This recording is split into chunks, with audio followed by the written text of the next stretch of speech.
Ever had a movie character you initially despised, only to find yourself rooting for them by the end? We've all been there. They were arrogant, cruel, and impossible to like. Jaime Lannister, he pushed a kid out of a window and smiled about it. Loki, a master manipulator who betrayed his own family for fun. Snape, he spent years tormenting a child and seemed proud of it. But then, out of nowhere, they changed. A single moment, a hidden struggle, a glimpse of something real, and suddenly, we couldn't help but care. These are the characters we judged too quickly, but ended up loving more than we ever thought we would. You'll be surprised who made the list. Steve Harrington was never supposed to be a fan favorite. When Stranger Things first came out in 2016, Steve was introduced as the classic high school jerk. He was the popular kid who seemed to care more about his hair than anyone's feelings. Dating Nancy Wheeler, hanging around with the mean crowd like Tommy and Carol, Steve came off as arrogant, selfish, and completely full of himself. He did not just ignore the quieter kids, he bullied them.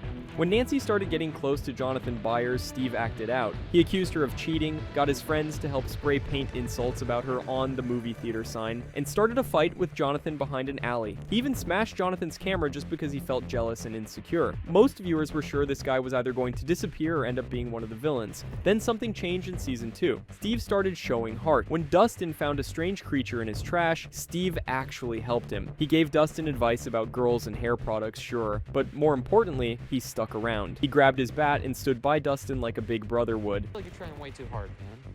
Well, not everyone can have your perfect hair, all right? It's not about the hair, man. The key with girls is just acting like you don't care. That surprising friendship became one of the most loved parts of the show. Steve started looking after all the kids. He drove them around, helped them fight monsters, and kept them safe. Fans started calling him Mom Steve, and it just fit. What really stood out was that his growth had nothing to do with winning back Nancy. He became better on his own simply because he wanted to. Steve's journey from an arrogant teenager to a protective and lovable character was one of the show's best transformations. Now, if Steve Harrington surprised us by turning into the babysitter we never knew we needed, then Loki made us question everything we thought we knew about villains. When he first appeared in Thor back in 2011, he was smooth, sarcastic, and ready to betray anyone, especially his own brother. By the time the Avengers hit theaters in 2012, Loki had taken things to a whole new level. He opened a portal over New York City and led an alien invasion that caused massive destruction and took countless lives. That was not exactly something people could just forgive.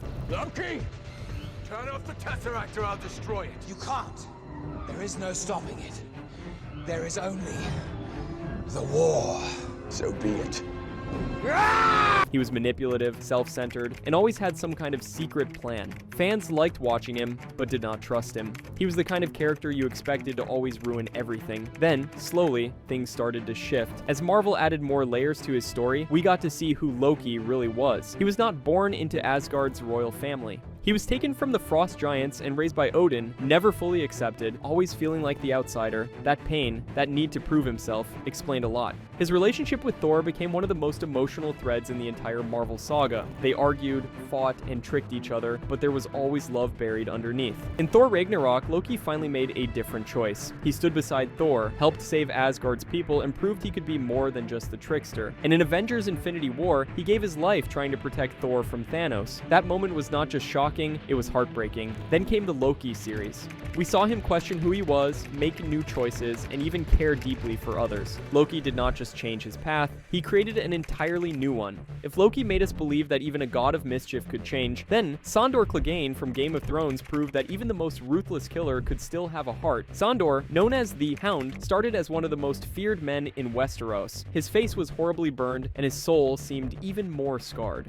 In Season 1, he brutally killed Mikey, a young butcher's boy, just for sparring with Arya. He claimed it was just doing the prince's bidding, but he showed no remorse. The butcher's boy. You rode him down. He ran. Not very fast.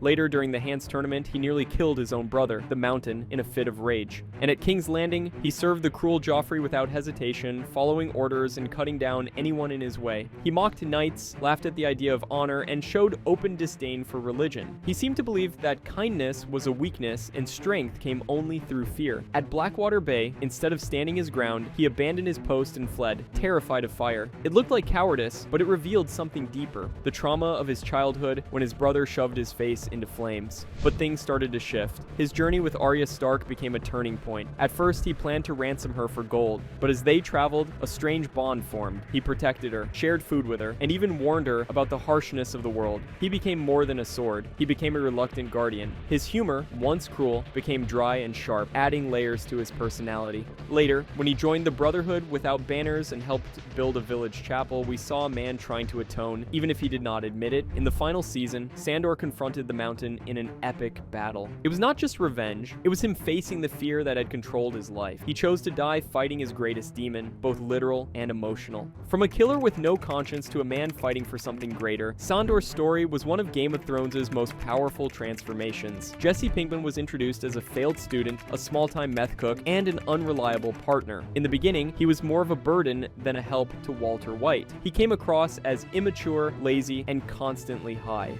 In Season 1, Jesse is shown running from the law, getting high instead of working, and treating serious situations like a joke. He nearly burns down his aunt's house after passing out while smoking meth, which did not help his image with the audience. In Season 2, things took a darker turn. He starts a relationship with Jane, a recovering addict, and they both relapse. Instead of focusing on business, Jesse dives deeper into heroin use. One of the most criticized moments is when he and Jane are completely out of control, lying in bed as Walter tries to reach him. He misses a major drug deal, nearly ruining everything. Viewers saw Jesse as a reckless addict who could not be trusted. Jane's death, while not entirely his fault, was a direct result of the world Jesse dragged her back into. Many fans blamed him for her relapse and ultimate overdose. It was a moment that painted Jesse as a tragic but dangerous influence, even on those he cared about. His drug use, poor decisions, and lack of responsibility made it hard for many to sympathize with him. But slowly, Jesse began to change. While Walter grew darker, Jesse developed a conscience. He was haunted by guilt, especially after the death of the child Thomas. He started to question everything. His care for Andrea and her son Brock showed a more human side. In Season 4, when Brock was poisoned, Jesse broke down in pain and rage. The audience saw him not just as a victim, but as someone deeply hurt and trying to protect the innocent. By the final season, Jesse had become the emotional core of the show. He was manipulated,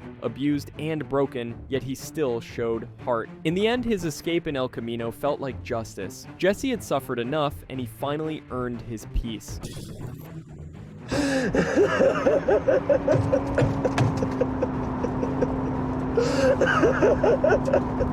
Now let's shift gears to another character who went from villain to family quite literally. Luke Hobbs, the towering DSS agent introduced in Fast 5, did not arrive quietly. He came crashing into the franchise like a freight train, muscles, badges, and an unwavering belief in justice. From the moment he stepped on screen, Hobbs was a serious problem for Dominic Toretto and his crew. In Fast 5, Hobbs is sent to Brazil to track down Dom and Brian after a massive train heist. He is introduced as a relentless government agent who will stop at nothing to capture the fugitives. No negotiation, no sympathy, just results. His approach is aggressive and militarized. He treats Dom's team like terrorists, storming their hideouts and leading SWAT-style raids. In one intense scene, Hobbs kicks down a door and gets into a brutal fistfight with Dom, a fight so intense it feels like two gods clashing. Fans were not thrilled. Hobbs represented everything the crew was running from. He had no connection to their loyalty, their sense of family, or the underground racing world that made Fast and Furious special. To many viewers, he was the franchise's new cop trying to turn a story about cars and loyalty into an action blockbuster about brute force. But something changed. As Hobbs witnessed Dom's honor and code, like the moment he spares Dom after realizing the crew was framed for a crime they did not commit, he starts to question his black and white view of justice. In the climactic finale, instead of arresting them, Hobbs hands over the money and lets them walk away.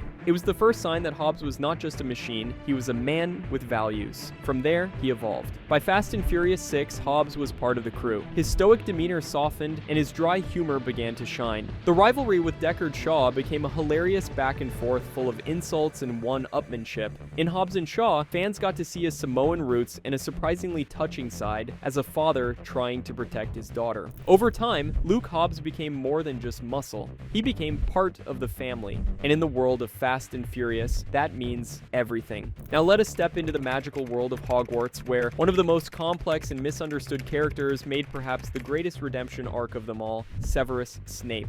When we first meet Snape in the first Harry Potter film, he is everything a child fears in a teacher. cold, bitter, and seemingly cruel for no reason. His dark robes, sharp words, and piercing glare made him look like a villain from the very beginning. He targeted Harry from the first day, taking away points unfairly, mocking him in front of classmates, and even appearing to be the one trying to steal the Sorcerer's Stone. As the story went on, Snape's hatred seemed to grow stronger. He bullied Neville Longbottom during every lesson, insulted Hermione for knowing too much, and acted like he enjoyed embarrassing students. Many believed he was obsessed with dark magic and still loyal to Voldemort. For years, readers and viewers saw him as an angry and miserable man who might betray the good side at any moment. But then came the turning point in the final book, the chapter called The Prince's Tale. Everything changed. Suddenly we saw behind the mask, Snape had been helping Dumbledore all along. He had risked everything to keep Harry safe. And why? Because he had loved Lily Potter, Harry's mother, since they were children. Even after her death, Snape protected her son. His love never faded. That moment when Dumbledore asked, "After all this time?" and Snape quietly replied, "Always," it became one of the most powerful scenes in the entire series. His cold behavior was not because he was evil. It came from pain, guilt, and loss. He carried out a mission that no one could know about and died before the truth was revealed. Alan Rickman, who played Snape, had been told the full story by J.K. Rowling before the final books were published. That knowledge shaped every part of his performance,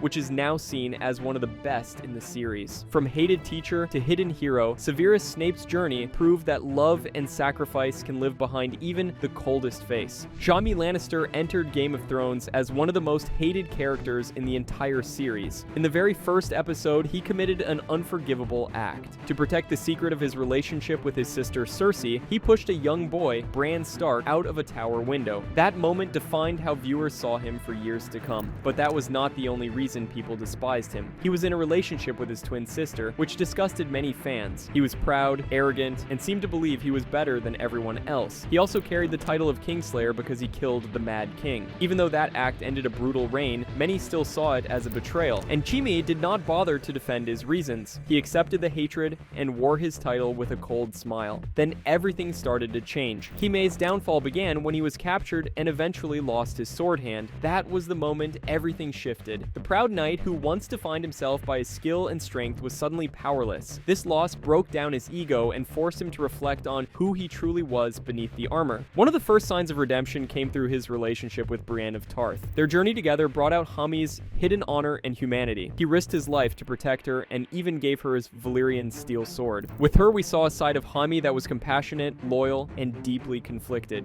But his growth did not stop there. In one of the most emotional moments of the series, Jaime helped his brother Tyrion escape from prison. Tyrion had been sentenced to death and most had abandoned him, but Jaime stood by his brother. He defied Cersei and risked everything to save him. That act of love showed that, despite his flaws, Jaime still had a heart capable of great courage and loyalty. Later, Jaime traveled to the north to fight for the living. He stood alongside former enemies and chose duty over blood. This decision proved he was trying to be more than what others expected of him, more than just a Lannister, more than a Kingslayer.